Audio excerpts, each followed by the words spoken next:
around the neighborhood, feel free to say hi. We love seeing people. My daughter always, gets a kick out of that everyone knows mommy. I will pass it on to Ms. Trapp. All right, I am Emily Trapp. I am the homeroom teacher for room 202, and I will be teaching science to all of the second graders. I'm sure if you've been passing by your screens, you've seen me a few times this week if I am not your child's homeroom teacher. I grew up in Sauganash, actually. I went to Queen of All Saints and then Regina for high school, and then I went to the University of Illinois to get my education degree. This is my 10th year of teaching. It's hard for me to believe that as well. My first year out of school was really hard to find a job, so I started subbing, and Sauganash was basically using me 5 days a week for various grade levels, specials, you name it, I taught everything.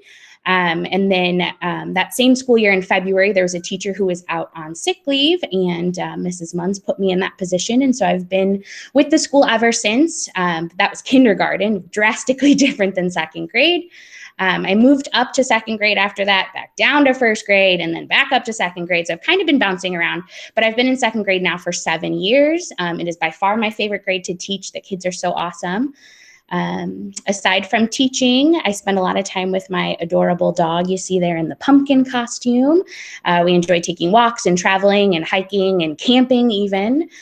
So I found myself to somehow become an outdoorsy person ever since I have gotten a dog, which I never would have imagined. Additionally, I am going to head to introduce the support staff for second grade. Mrs. O is a support staff person in my homeroom. Miss Sophia is placed in Miss Bertini's homeroom. And then we also have Mrs. Curzidlo, Miss Carol, and Miss Borman, who will be supporting second grade to help maximize our small group instruction. We know how important it is to be able to meet the needs of the students during this remote time, and these lovely 5 ladies will be helping us do that. So you may see your child in a small group with one of these wonderful women, and if so, just know that they are perfectly capable and wonderful and doing such a good job to teach your students just like we would. Ms. Bertini is going to go ahead and introduce our special staff, who is also here, so I know that they can also chime in when she's all done. All right, everyone, I'm going to give you a little information on the way that specials are going to work during this remote learning time. So specials are going to be held on a weekly basis, which means your children are going to have the same special for the duration of the week. So if they have music on Mondays, they'll have music the entire week. They'll jump onto that Google Meet at 10 o'clock and meet with that specials teacher, and they will do lessons with them and activities with them for the remainder of that week. What you will notice right now is that this quarter, the students have tech, gym, and music. So the specials are going to rotate quarterly. So right now, students do not have STEM and they do not have art, but they will get those specials in the second quarter if we continue with this remote learning. So just important to take away is that they are weekly and that they will rotate quarterly. For technology class, we have the wonderful Miss Court. For music, we have Mrs. Cerna. For art, we have Miss Kelly. For gym, we have Mr. Zumberlin. And for STEM, we have Miss Askovich. So I know right now I'm seeing Miss Court and Miss Kelly on our Google Meet. So I'm going to start with Miss Court. Miss Court, is there anything that you would like to speak on in regards to technology? Oh, Miss Court, just make sure that you unmute. Yep, that's a technology teacher. What can I say? I just want to say it's good to see all of you here, as well as to be working with your students again or your children again. I'm excited. If you have any tech issues, please reach out. I will do what I can to help you. I know we've all been dealing with some lagging, freezing issues. We're working through it. I'm working with CPS to work through it. But most importantly, I want to thank all of you for all of your help and support with your students and helping them with remote learning, or our students, your children, and helping them with remote learning. We could not do it without you. And I recognize, and we all know how difficult it is, and we really thank you. Thanks so much, Ms. Court. We appreciate that. And that's just a good message to reiterate, is that with your support, we're able to make this work. So thank you, everyone. And Ms. Kelly, is there anything that you would like to speak on in regards to art? Just to say hello to everybody, and I look forward to seeing the second graders who I last remember seeing in person as first graders in the second quarter, starting on November 9th. And I really look forward to that. Such a developmental year. I just want to say kudos to all you parents for this hard work you're doing. It is not easy. My kids are grown up. I have 3. I can't even imagine how you're going about your daily lives and teaching your kids at the same time, keeping them on task. Thank you for that. It's amazing. And just so you know, I teach art. I try to teach all aspects of art, but I also have a graduate degree in math. And so I often try to tie math concepts into art. The kids don't usually notice, but that'll help them with their foundations in 3-dimensional visualization and stuff. So I look forward to doing all of that. Great. Thank you, Ms. Kelly. And then just keep in mind for specials, making sure that the children are prepared with the materials for that week. So if they are in gym, making sure that they are dressed presentably for gym, making sure they have their gym shoes on, and then just something like art, making sure that they have those supplies ready to go when the time comes for that. So just making sure that they are prepared weekly for each of those specials. And I am going to take it or give it to Mrs. Murray, and she's going to speak to you about the next slide. Okay, I am going to talk about curriculum starting with reading. So our reading block is the first hour of our day. We have broken it up into 15-minute chunks of time. Now, this is just a guideline. We're trying to follow this. Things will happen. You might see that it might change here and there, but we are really trying to do 15 minutes of Wordly Wise. Then we would introduce a mini lesson, which would be on a specific reading skill. We would model that skill, and then we would give some practice with that skill, okay? We also are going to be working in small groups. We started this week, and we will continue to perfect that. This is all new. Google Meet is supposed to be working on, some different aspects that could help us out, but we are doing our best to try to get that going, and then there might be changes with that as well as we perfect that. I am going to let Miss Bertini talk because part of our reading ELA is writing, and she covers the writing portion. Yes, everyone. So our writing curriculum is the Lucy Calkins workshop model. And it is like it says in the title, it's a workshop model. So in second grade, we really talk the kids through the writing process from start to finish. So they brainstorm, they draft, they revise, and then they publish. It's all about showing them that writing doesn't just happen and it doesn't just become something. It is a process, and it's going to be something from start to finish. So we work on different types of writing: informational, narrative, persuasive, and it's all just about getting kids interested in writing and working on those different skills. We will also be introducing different grammar skills through our gum book, and that was something that we started today. So your kids will be working on grammar, and then they will also be working on the writing process with me during their writing time. And I will see them 3 days a week for writing. Ms. Murray, I'm going to give it back to you to finish off the curriculum. Okay, so math. Again, we use Envision Math. It's a Common Core math. And there's actually 2 texts or workbooks rather. You saw that coming home. So we are right now in volume 1, and then there's volume 2. And we are going to try to model this again in the similar way of having 4 chunks to kind of break up that hour block. We start our math period with a daily word problem. Then we have a mini lesson on our skill that we're learning. We model and practice it together, and then the students have some independent work. Next week, we will also start introducing small groups. As we model in reading, we will then also have those same type of small groups in math class. In social studies, your child is with me 3 days a week for social studies again.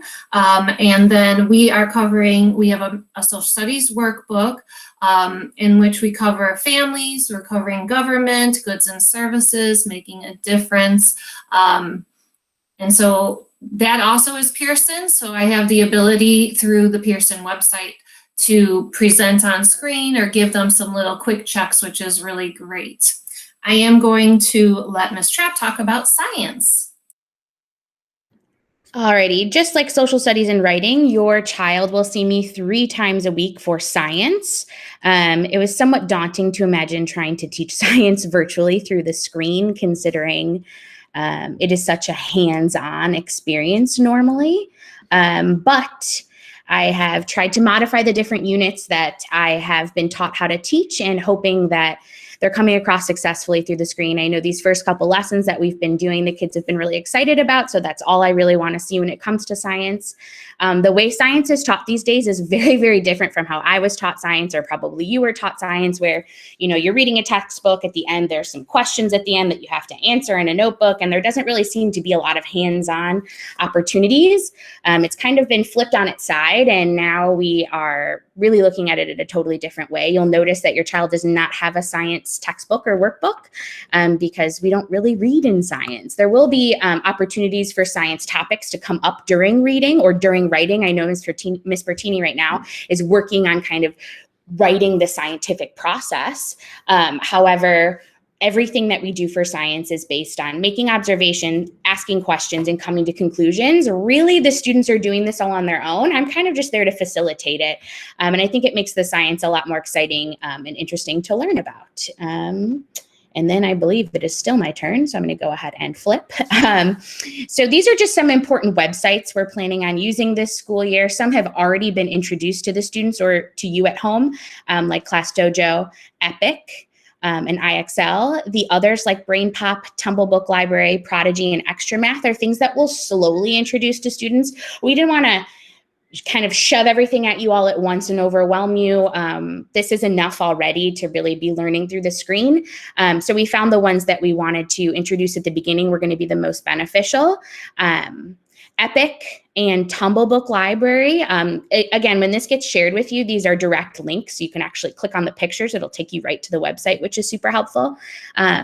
They're great because they're online libraries. So if you're finding your child is running out of books to read at home, or finding themselves bored with the books that they have at home, especially Epic, I find, is thousands and thousands of amazing books. There are ebooks, audiobooks, or videos and things like that. And I know that students in the past in second grade have really enjoyed Epic. A Tumble Book Library kind of animates the books for them. So it's almost like watching a video with the book, and they can see the words and read along with it. Prodigy and Extra Math are just math websites. They have not been introduced yet, but students will learn with us through classes. We present the websites to them and teach them how to use them. IXL has both math and reading. We're going to kind of start it potentially this week or next week, and they have the same login information as last year, so that should be pretty familiar to them. And we'll use BrainPop kind of as a supplemental opportunity during instructional time, because they have really great informational videos. Back to you, Ms. Bertini. Alrighty, so this is our norms poster. It's actually a school-wide poster, and this is something that's going to look very familiar to your child. We spent a lot of time during the first week setting and establishing what our expectations are going to be during this remote learning time. So we say be presentable, be prepared, be engaged, be respectful, and don't be distracted. Some of the things that we wanted to touch on during this time is really the importance of headphones with your child, especially if you have other children in the home or you yourself are working. The headphones are a great way to block out any background noise for your child, and to kind of have them zone in and focus on their screen and their device and what we are teaching them. So headphones are going to be really important during this remote learning time. And also the use of a mouse, because sometimes the trackpad, either on their Chromebooks or their at-home computers, can be difficult for their little fingers to use. So investing in a mouse is really going to be important, especially for those drag and drop activities or those times where they're going to need to manipulate different things. A mouse can become really beneficial for your child. So just utilizing those headphones and those mouse, they will be important. And also, we just want to stress the importance of the fact that we do build in breaks at the end of each hour. We do build in a 10-minute break so that your child has the opportunity to take a break from their screen. So we encourage them to go get a snack, go to the bathroom, go do some jumping jacks, but to really close their computer and to take their eyes off of their screen. We do encourage them, if they want to get logged into their next meet, that's fine, but to turn off the camera, turn off their mic, and let their body go take a break from that so that they're not staying in front of their computer for 7 hours straight. We want to make sure that they get away from it and are also doing other things. So this is something that is going to look familiar to your child. It's something that we use school-wide, and so the verbiage is used amongst all of the grade levels, and we just want to make sure that we set up an online community that is respectful and is able to follow these expectations on a daily basis. So that is it for our norms poster. I am going to hand it over to Miss Murray. Okay, supplies. So obviously when we first set up our supply list, we set it up with the intention that we would be in the building. And so a lot of what was on that original supply list are not needed during this remote time. What we do request is 3 notebooks. So originally you had a science and a math notebook, but we also added in our email that we recently set out that Ms. Bertini would also like a writing notebook if possible. A folder so they can keep any loose papers or activities that they're doing. Definitely sharpened pencils ready to go with a good eraser. Highlighter, I know especially in social studies, I know I use a highlighter a lot with them. Coloring supplies that they need, crayons, markers. The books that we passed out, there's 2 math workbooks, a social studies workbook, a grammar, and a Wordly Wise workbook. And then as Ms. Bertini just said, headphones and a mouse are great. I also find that, and I'm sure the others probably do too, with the math, and I know with social studies, sometimes it's hard for the kids to find the page that they're looking for. There's a lot of like flipping. If they could just even have like a bookmark or a note card or anything that could kind of just stick it in and hold that page so that the next day they could just flip right to it and make life a little bit easier for them to find, because I know that was a struggle in the beginning. Also, along with this, though, that needs to be considered is that when we were in the physical classroom, we had expansive classroom libraries for the children to be able to choose and select books. It is still very important that they are reading. So, you know, there are those opportunities like Ms. Trapp talked about, Epic, Tumble books, but just making sure that they have books on hand. Edgebrook Library, a great resource. I know even in front of the school, there's like a little book house that they can pick a book and give a book. Half Price Books is close by, but just really making sure that they have books on hand, because they will be doing read to self, especially when we meet in our small groups. They'll be going, those that aren't meeting with us go off and do read to self. So please make sure that they just really have the opportunity and plenty of books to choose from that are in their interests. Okay, and I am passing to Ms. Trapp.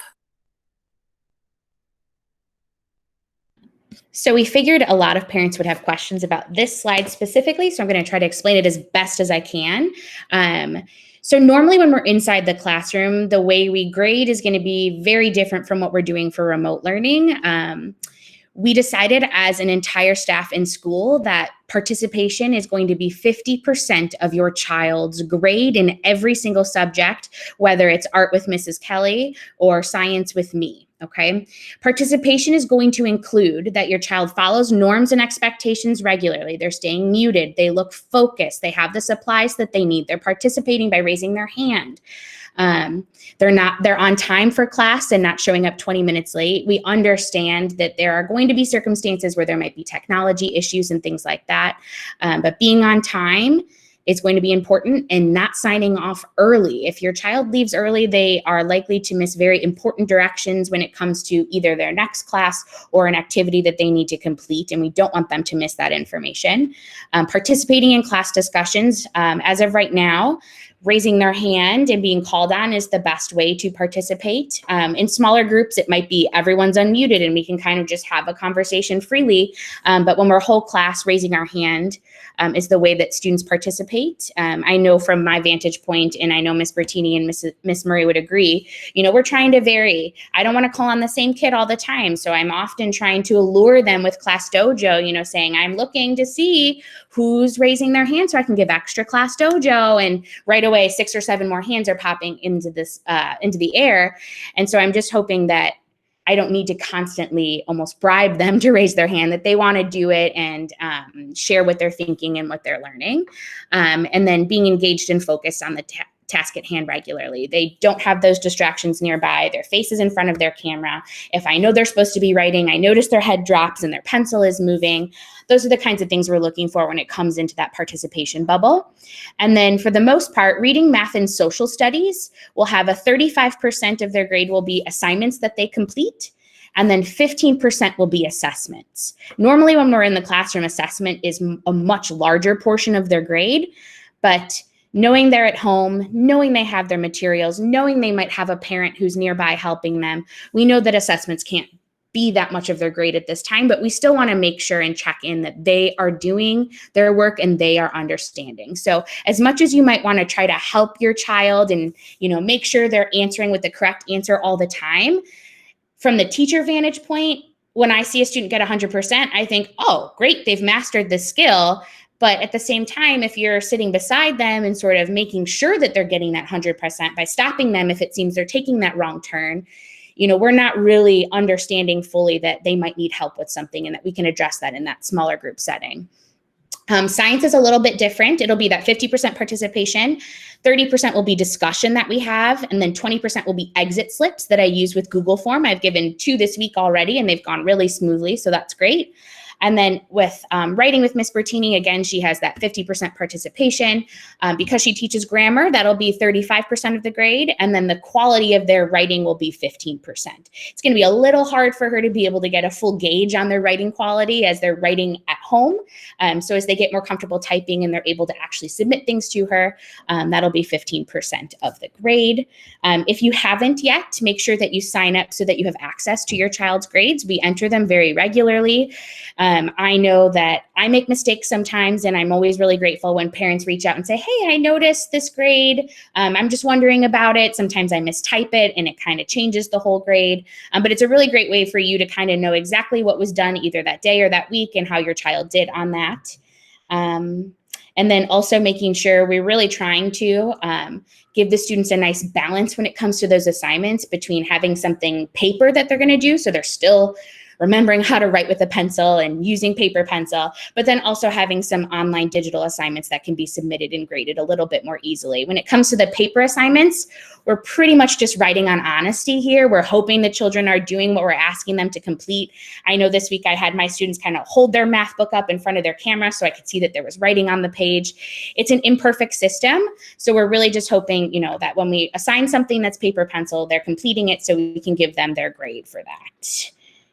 I think that is all for that slide. Ms. Bertini, you are up for What is Class Dojo?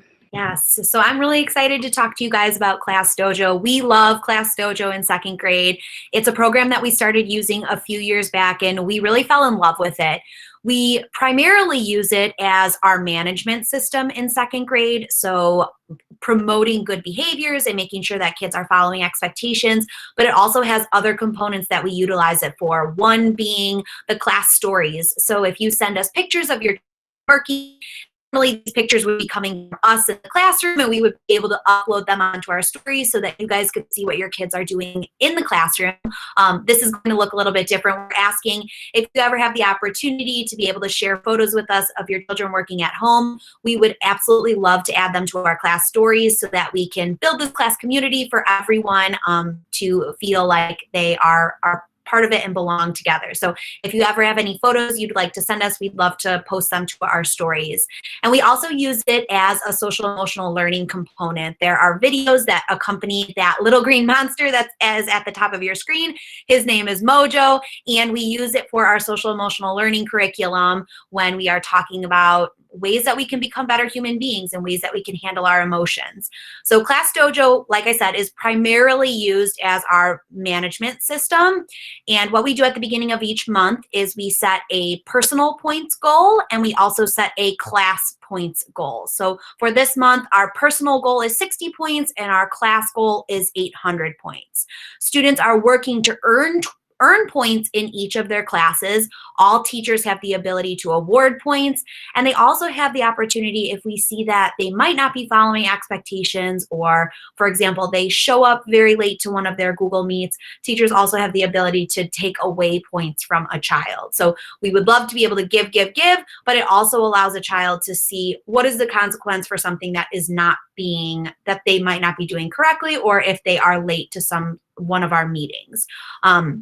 So at the end of the month, if your child earns their personal goal, we like to reward them. And usually if we were in the classroom, this would be by giving them a homework pass. So we decided to convert this to a classwork pass during remote learning time. So your child will earn the ability to decide not to do one of their homeroom assignments at the end of the day. So we will email these passes to your children, and they can hang on to them until they choose. And if there is an assignment during the homeroom time that they feel like they want to take a break from, they can send us an email and let us know that they're using their pass, and they are free for that afternoon. So that's what happens if they hit their personal goal. If we hit our class goal, and as I mentioned, this month it's 800 points, we do a class party. So some of the things that we've done in person, we've done pajama parties, we've done movie parties, we've done donuts and dancing parties.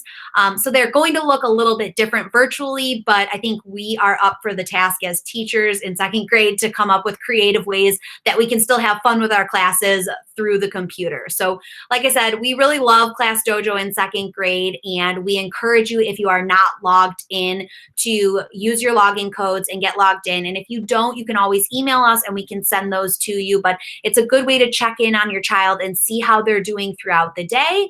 And we are looking forward to seeing all those kids hit their goals at the end of the month. So that is it for Class Dojo, and I'm going to pass it along to Miss Murray for our last slide. Okay. All right. So thank you for attending our virtual open house. That does conclude our presentation. Again, we cannot thank you enough. We know that this is challenging. It is challenging for the families. It is challenging for us. You know, you can't always anticipate a problem that you might have with technology. And so we really do appreciate your patience. We appreciate your support when we're trying to help your child get somewhere. And, you know, all of a sudden we see the parents swoop in to try to help. We do appreciate that because we know this is hard, and they're learning, and they're going to get better, and everything, you know, they'll get used to things and they'll get there faster. They already are getting there faster for certain things. And so we're just going to keep on, you know, trying and pushing through. We will open it for questions now. So again, like Ms. Trapp had said at the beginning, if you want to verbally ask a question, someone will call on you. If you want to drop a question into the chat box, we are, you know, we'll answer it that way also. Now, Ms. Trapp and Ms. Bertini, I'm only seeing a few people. Okay. So we have a question here that I just saw. Oh, it went away. Hold on one second. Where do we sign up to see their grades on a daily basis? Is that in Aspen? So I'm going to let Ms. Bertini go ahead and answer that. Yes, grades can be found in Aspen, so you guys should already be logged in from seeing their grades during first grade, but that is where your go-to is for seeing how your kids are doing in each subject area. If you do not have that information to log in, you can always reach out and we can get that to you.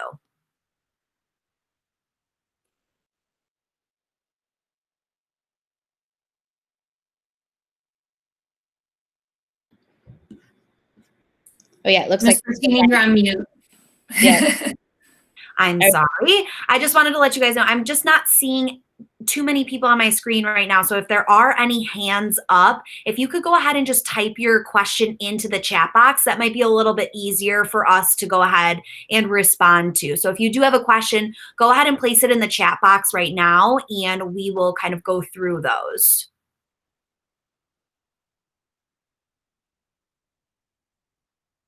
All right, Ms. Trapp, we do have one question. Do you want to go ahead and take that next one that's in the chat box? Yep, you bet. So it says, can you share recommended books or reading lists for independent reading? So that's kind of an interesting question because obviously it's going to be based on your child's reading level. Normally we would be taking assessments in the classroom, which would give us a pretty good gauge of your child's reading level. And then books are often correlated with that reading level, and you can find books within their interest level that also they're able to read. But I would be happy to go ahead and generate just a list of books that I know are really popular when the students are inside the classroom, different series that are kind of at a variety of levels. That hopefully that might help out with some parents still struggling to find those independent reading books. But that's a great idea. Mrs. Murray, I see another question in the chat if you want to take that one. Okay, I noticed they get a lot of emails. Do they need to get into the habit of reading them, or can we just delete? So every time a teacher posts anything in Google Classroom, the students do get a notification. Ms. Court, I might ask you to jump in a little bit because you definitely know about how to adjust those notifications. So if you don't want that email coming, there is a way to make an adjustment to that. Thank you, Mrs. Murray. Yes, you can go into your Google Classroom and turn off notification. Okay. Truly, though, here's my suggestion.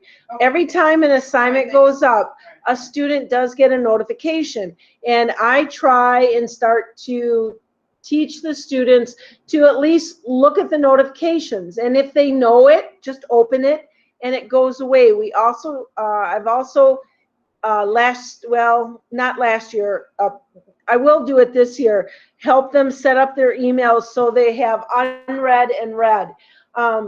You can turn off the notifications, but sometimes the student may need to see it.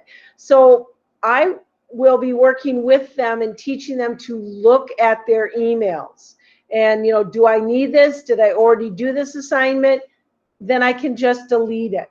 So it is a learning curve. We will get through it.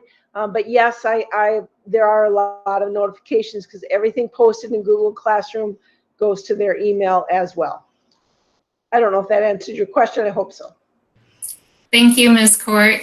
Okay, Ms. Bertini, there's another question from Dylan. Yeah. I see that there, Ms. Murray. Thank you. It says, if we cannot get into a meeting, should we email the teacher? And I'm really glad that someone brought up this point. Because participation is such a heavy grade in our Google Meets right now, it's going to be important for you to notify a teacher if you're having trouble getting into a Google Meet. So either by email or through the Class Dojo Messenger, because that also comes right to our accounts. You can either notify us through email or through the Class Dojo Messenger. That's a great way to get a hold of us if your child is not able to get into their Google Meet. Can I just jump in there too, Ms. Bertini? Sure. Just keep in mind also that, if we are in a meet with your children, we won't probably see that email till later because we are in the meet with your child. So, just because we haven't responded right away, it's because we are meeting with them, our group. Okay, Ms. Trapp, we have a question next about Epic, so I'm going to let you take that. Sounds good. So the question is, can school allow kids to read Epic after school hours as well? So Epic is a free account system. As teachers, we're allowed to have a free account, add our students to that account. And normally, if COVID aside, it's actually a paid subscription for home. So if you wanted to pay kind of like books like Netflix, okay? If you wanted to pay, you could read it 24/7. As of right now, they're allowing it to be free from home because of COVID, knowing that many students are at home learning. But I believe the hours are limited to maybe until 4 o'clock. I would have to double check. I know I received an email at some point from Epic about the hours. I don't know, Ms. Murray or Ms. Bertini, if you remember the exact hours, but I know it's basically just within that school hour time frame that they're allowed to utilize Epic, unfortunately. I know it would be great if it could be something for the evening as well. Ms. Trepp, if I can kind of add on to that, it is during those, I believe it's 7 to 4, and I can also check on that as well. However, we do have tumble books. So there are other spots that children can go for online reading abilities. So if they're not able to get onto Epic, or if you're not interested in making that purchase for the subscription, you can always use tumble books, and that's a great resource too if they want to be reading through their tablet or through their computer. And then I also see Aaron's parent adding on that even that couple of free hours on Epic does not work. I'm not sure about that, honestly. It sounds more like an issue maybe with the website than something that I'm honestly able to answer. Mrs. Murray, before we answer Dylan's parent's question, I just wanted to, I'm going to switch and share my tab here in Google Classroom, because I know the email question was a little bit, I know they get a lot of emails. I remember this being from the spring as well. So when you're in Google Classroom and you click the 3 lines over here on the left side, you'll see all the classes you have listed. And if you scroll to the bottom, you'll see that settings option. And when you're in settings, that's your ability. You can see I have my emails turned off as well, because anytime a student will write on the stream or submit an assignment, I would get flooded with emails as well. So you can turn those email notifications on and off. And even within the email tab, you can turn off specific emails as well. So maybe you wanted to turn off some of the emails and leave some on, but you can see that I've turned off all my email notifications as well. And that will kind of take care of that flood of emails that you might be seeing. I just wanted to add that, and I'm going to go back to here. And Mrs. Murray, next question. Sure. So the question is, are they supposed to be writing assignments down in the planner? The planner really is one of those in the classroom tools that we use for writing down homework right now, because they're not really getting homework. The idea is that 2 o'clock to 3 o'clock time is their independent time, with the idea that they should be able to finish within that time frame.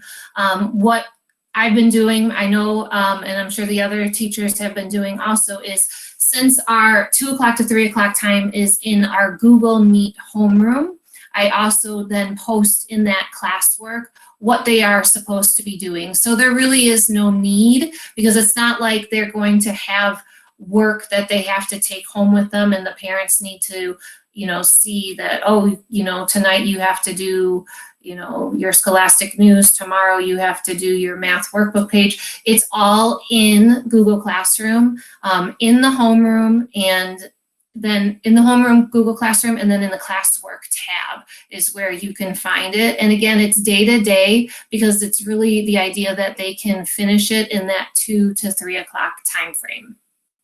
Okay. Did anyone want to add anything to that? I saw you guys shaking your head, so it looks like you all agree with that. Okay, good. All right, Ms. Bertini. Alrighty, so we have another question that says, is there a way to be able to go back to the assignment for them to do a second time for extra practice? Specifically, the All About Me Monster saved everything immediately, but we could not go back and do it again or make changes. So from my understanding, if they submit an assignment, it's almost like a final completion. That means that they're done and they turn it in and they're not able to get it back. However, can I just interrupt on that one? Sure, go ahead. Okay. I think that one was mine. So the way, when you submit, you can unsubmit as long as it is before the due date. Now, for the All About Me Monster, I actually did not put in a due date because I wasn't certain how long we would be working on it, depending upon the student's skills. So you can unsubmit it. And to unsubmit it, you go back to Google Classroom, you go back to the assignment, and where it says your work, and you just click unsubmit, and then you could continue to work on it and resubmit. I know this week my major focus was working on helping the students understand how to submit work, how to submit documents or slides that was given to them, as well as to submit if the work was done through a website, for instance, Typing Club or some other website one of the second grade teachers were using. That way they would complete the work. Perhaps it was based on a time frame, and then they would have to go back into Google Classroom and turn it in. So to answer your question, yes, they can unsubmit as long as it's before the due date of that assignment. Thanks so much, Ms. Court. And I appreciate you bringing that up. It's difficult from the teacher's end because we don't always see the student view. So it's difficult for us to kind of navigate and show them where to go because we're only seeing it from our side. So Ms. Court, I appreciate you kind of clarifying that. So just to reiterate what Ms. Court said, you can unsubmit as long as it is before the due date. So we had a question in regards to the math assignment that we posted, the quick check. So that due date was the day that we did that lesson. So because that due date has passed, the students can no longer go back and unsubmit that lesson. That was something we worked on for the day. It was a lesson that we covered, and we just wanted to check in and see how they were doing with it. Okay, Ms. Trapp, do we want to see if we have another question in that chat box? Looks like there is. I'll take it, Ms. Bertini. Okay. And I do want to just add on to what Ms. Bertini said. If your child happens to be absent the day that an assignment was given, I know I've personally been emailing students and kind of reminding them, hey, because you weren't there, you missed this assignment. Make sure you try it. Make sure you get to it.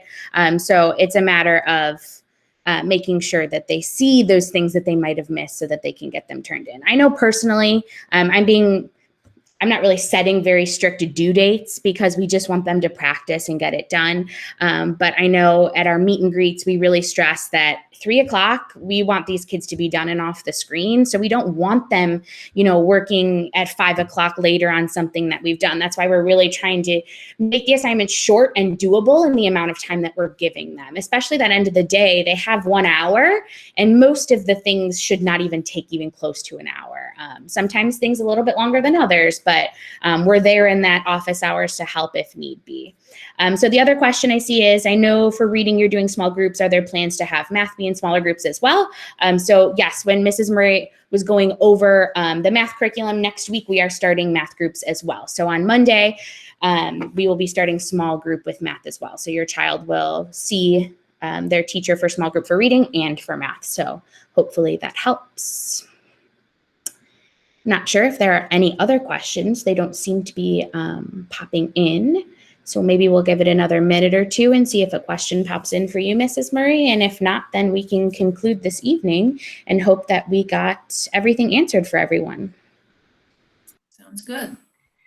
Ms. Trapp, I just wanted to bring up, I know that we showed this to the kids, but maybe also showing it to the parents if you're able to present your screen. Once they're in Google Classroom, if we wanted to show the parents how to drag and drop the classrooms around so that they're in order for the day, so that it's easy for their child to find which classroom they need to be at the different times, if we kind of wanted to point that out to them. Sure, that's not a problem. Let me get there so I can... So as you can see, these are all the classes that I teach. Your child would see all the classes that they are a part of. So in order to, I have my reading come first because that's the first subject of the day, but you can kind of grab them and move them and drag them and reorder them so that potentially they could be in a nicer, neater order for your child to find them and locate them. I know a lot of them have schedules nearby, so they know what classes they're supposed to be in. But again, it's just a grab and drag and drop to reorder their Google Classrooms if you felt like your child would benefit from that. And if I can just add to it for specials, we are going in each week again, as Ms. Bertini stated, your child has a specific special for 5 days in a row. And then we go in and we label it no class this week if they do not have that special. So that way it helps you as well as your child know which special they have for the week. So we're trying to make it as easy for you and your child to find us. So just so you know. Okay, so I see another question there. Is it okay if the assignment is submitted later than 3 o'clock? Today we did that paper math assignment and forgot to press submit until 4. That's totally fine. It is a learning curve of, even for us, like setting the due date. If we're putting it as no due date, or if we're putting it as, the idea that